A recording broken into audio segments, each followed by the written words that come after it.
Welcome back to Freedom to Exit. I'm your host, Lani Dickinson, and Gina DeShazer today. We have been presenting over the last few episodes the introduction to our Tool Belt Empire and Book Solid Radio. Today, we're going to talk about your Google business profile and how it's not just a map pin, it's a money magnet. Now, this is one of the things that Gina really loves. So you're going to want to take notes and probably open up your phone by the end of this episode. So coming in hot. Okay, Gina, here's the stakes. Let's say someone's looking for handyman near me, window installer near me, painter near me, home remodeling near me, because that's what they're putting in. Well, that's actually the thing that gets fed to them. Near me is the first thing that comes up. And then they type that into Google. What happens now? Well, the first thing you see nowadays is the very first thing is an AI-generated answer. Yeah. And then the next group, you got to look, it'll say sponsored. Those are people that paid to be there. They may not be any good, but they're paying to get up there. Right. And then the next group is what you really want to look at. It's what we call the map pack. Map pack. Map pack. It's hard to say, but there's 3 of them. And those are like the top 3 based on a lot of things of your Google business profile. Your reviews. Is it an active? Are you adding things to it? Are you adding photos? Are you adding questions and answers and things like that that lets them know that this business is still alive? Google loves those kind of things. They want you to stay on Google. That's why they're making it more and more like it's your own little website because they want people to stay on Google. Yeah. So you want to be one of those, and getting there is half the battle. Half the battle. Half the battle. And if you're not showing up there, you've already lost the battle. Yes. Very few people will go. And some will. They'll go on down the page and look, but very few will. And if you show up on second or third page, you're pretty much not going to get any business. And we know that 98% of people say they first go to Google. Right. And 86% of customers say that they won't even consider a business with no online presence. Yeah, it's serious. It is. It is. So what are some common problems that you see when people come to you? They've been doing it themselves and it's still not working. So they, again, think, oh, this doesn't work either. What are some common problems you see? Well, one of the main things is not even having it set up right. Like not having, maybe you don't have your phone number on there, or maybe you've changed your phone number and you haven't went back and updated your Google business profile. Or maybe you put the wrong address on like I did when I did it myself instead of having you do it. Yeah, could be. I was 111 instead of 112. It makes a difference. It does. It makes a huge difference. And so that kind of stuff is one of the first things that we look at. Have you linked your website? I mean, if you have a website. Well, they will after they get done with us. That's right. That's right. Then you need to link it. Used to, you could even like chat people from there, but Google for some reason turned that off. I don't know why. I don't know. Anyway, we just look at those kind of things first of all. Accuracy, like hours. Hours, yes. I really wish my chiropractor would hear this episode because his hours are never accurate. His Facebook page says one thing, the Google profile says another. I have to take a picture every time I'm at his office. I take a picture of the door. See what's new. Because it changes all the time. Yeah. And another thing that goes along with this is what we call citations. This is just a freebie here. Freebie. You heard it here.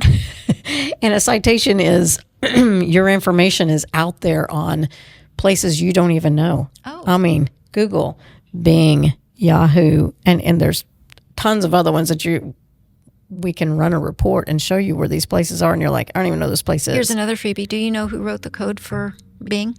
No. Marty Pell. Barney Pell. He's my homie. Oh, okay. Yeah. Didn't know that. You think you're a tech? What do you call yourself? Tech wizard. You call me a tech wizard. Yeah. Anyway, if those citations are different, like you want them to be the same on all of them, if your address on one is different than another one, Google goes out and looks at all of these citations, and it it gets confused, and it's like, oh, there's a phone number on here that's this one, and then this phone number is this one, and so it gets confused, and it doesn't like that. So it's kind of like a mark against you, like in school, you got a mark against you, or you know how I avoid that problem on your hand, a ruler slap. You ever get a ruler slap? I did not get ruler slaps. Well, my parents whooped me with belts. Not. Maybe I'm the only one in this group that got If there was ever a need, okay, quick story. I lived in Japan from 2nd to 6th grade. On a military base.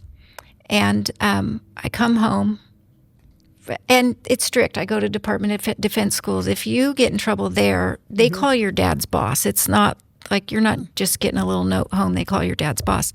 So it's serious business. So I come back to California in 6th grade, and I was far ahead of the class, so I was grading papers and stuff all the time.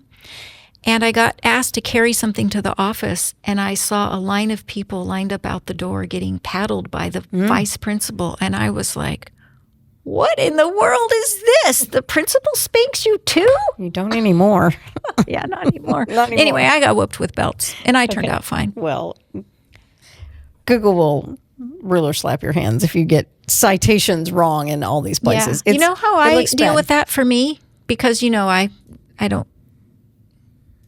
Whenever I try to do it myself, Gina sends me messages. Why don't you just let me do this for you? Leave it alone. But the way I get the address correct every time and the phone number, I keep it on a Google Doc and I cut and paste it on everything I do. So, because you told me about that problem. Yeah.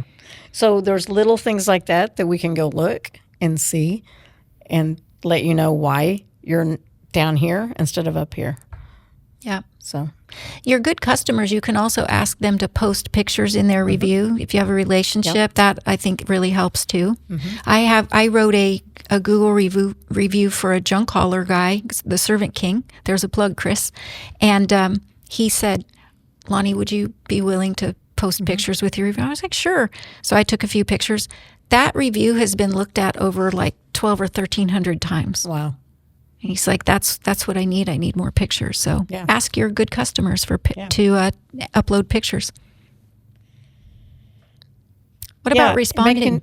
Responding to reviews? Yeah. We talked about that in an earlier episode as well. This is the Google episode. I know, but we got ahead of ourselves.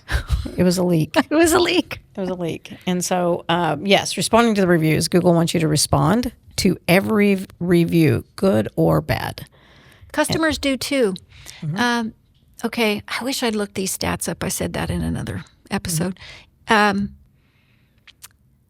Companies who respond to even negative reviews within 24 hours, I think it's something like 30% of them, it may not be that high, 20 or 30% of them, that the reviewer will usually change that from a 2 to a 3.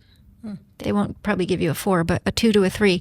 That average makes a big difference in your overall rating. So it's worth it to respond to the negatives.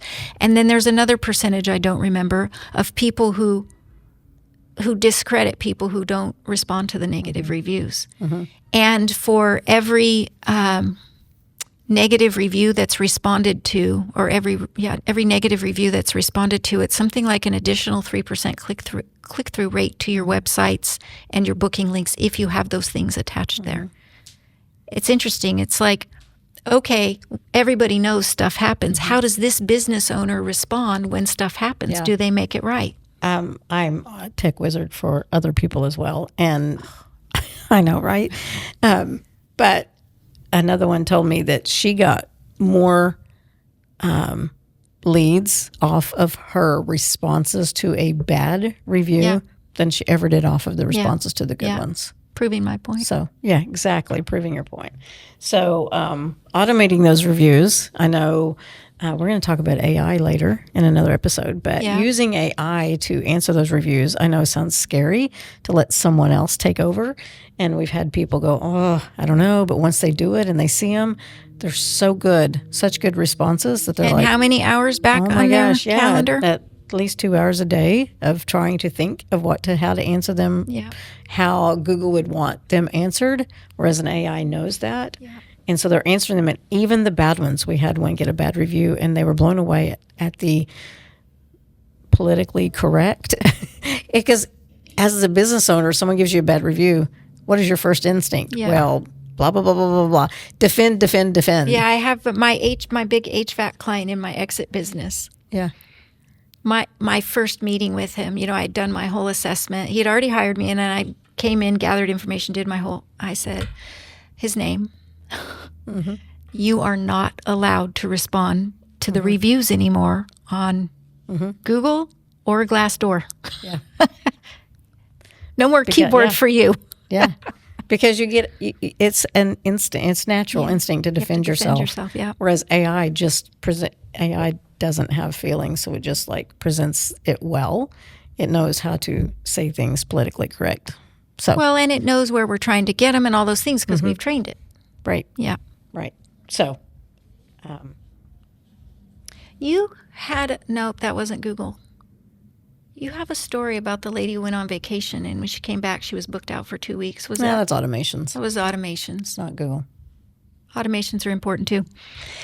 All right, so in our opinion, I think we could say Google Business Profile plus its optimization are one of the quickest wins that our guys, it can help everybody, but especially for the service-based home improvement type people, they're Googling, they're looking at reviews, and we see it make more money for people. It's just a fact. So if they wanted to do that, what would be their steps besides our free Google business audit call that they can have? What are some of the things that they can do? Well, they can go look at their Google Business Profile, number one, and go through some of the steps that we just discussed. Is my address right? Are my hours the same? Because when you set it up, you might have been open 7 days a week, and now you're like, oh, no, I'm not working on Sunday anymore. Yeah. And so you take that off. Or maybe there's after hours, like if you're an HVAC, what's an emergency number if it's different than the first one, and all of that stuff. So to me, you just go look at all that stuff and then look at the last time you had a review. Did you answer? You can go back and answer them. It doesn't matter. I know we've been talking about answering them quickly. Well, it'll help build the habit. Just go back and answer them. Yeah. Go back through there and answer them.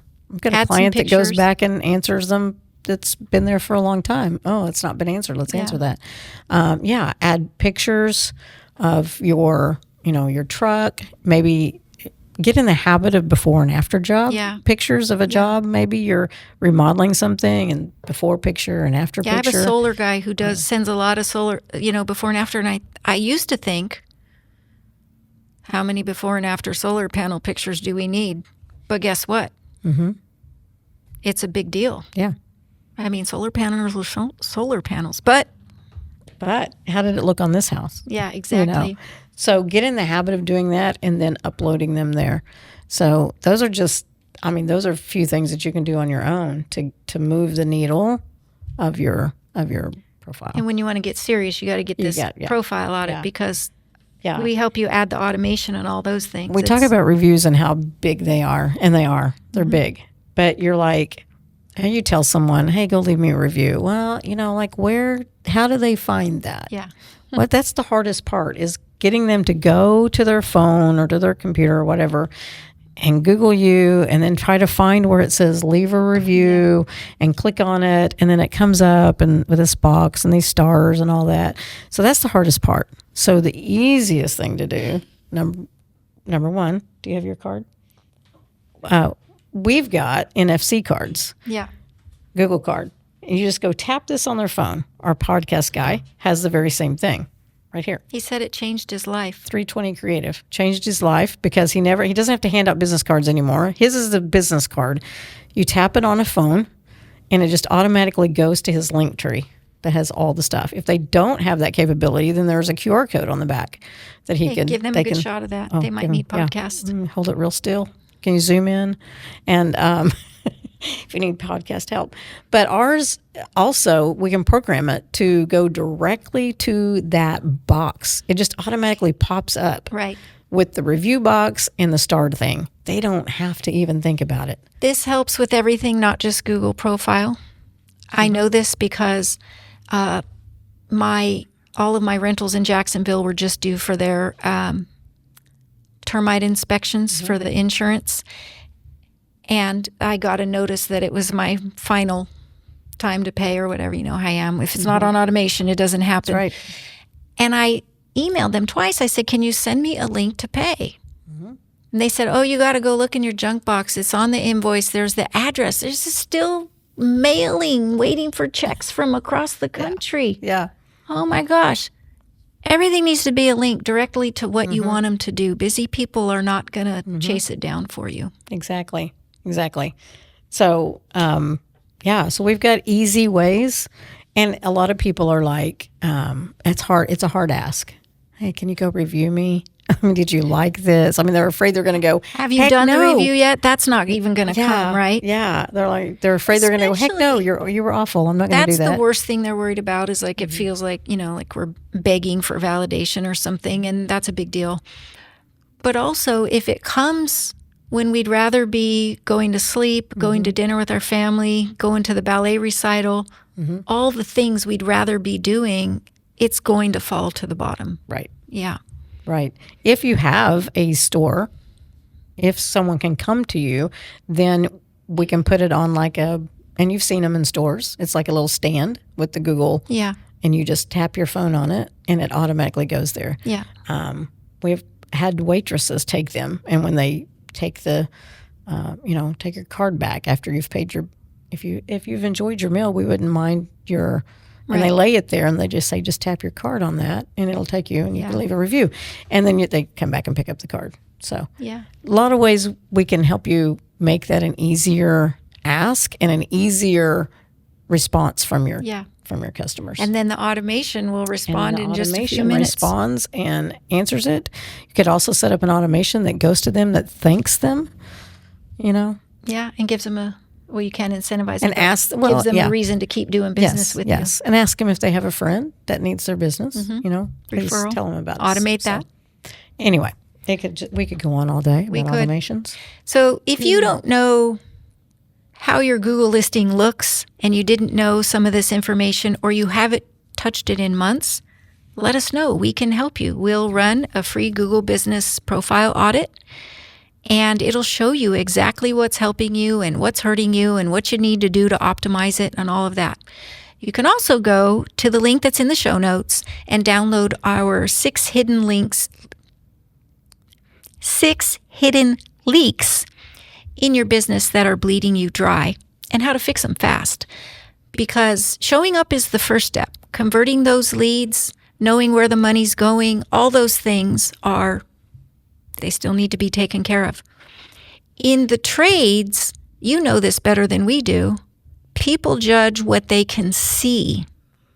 Your Google business profile is often the first and only thing they can check and see. So make sure they have something to look at. 92, hold on, it's going to come to me. It's a stat. I think it's 92% of people lead in their brain visually with the visual field. Some people lead with their auditory and some people lead with kinesthetic. But most people lead with visual. That's how they start their interaction in their engagement with the world. So give them something to look at. If it looks solid, they're going to trust you. If it looks sloppy, they're going to say, I don't know, that looks crazy. So go check your listing, book your call for your Google profile audit, and let us help you get it tuned up. Anything else you want to add before we hop off? We've said enough, I know. As always, we are so grateful for your time. We're glad that you're here. We'd love for you to share this with anybody who you know needs it. Subscribe to the podcast and join us next week. What are we going to talk about? AI is next week? Sure. I would love to talk about AI. AI's her thing. She's all in it all day long. AI and how, let's see, I don't remember the title. Just join us next week. We're going to talk about how AI can enhance your business. Yeah, enhance your business. We'll come up with a better title by the time we record it. Yeah. Thanks so much. Have a great day.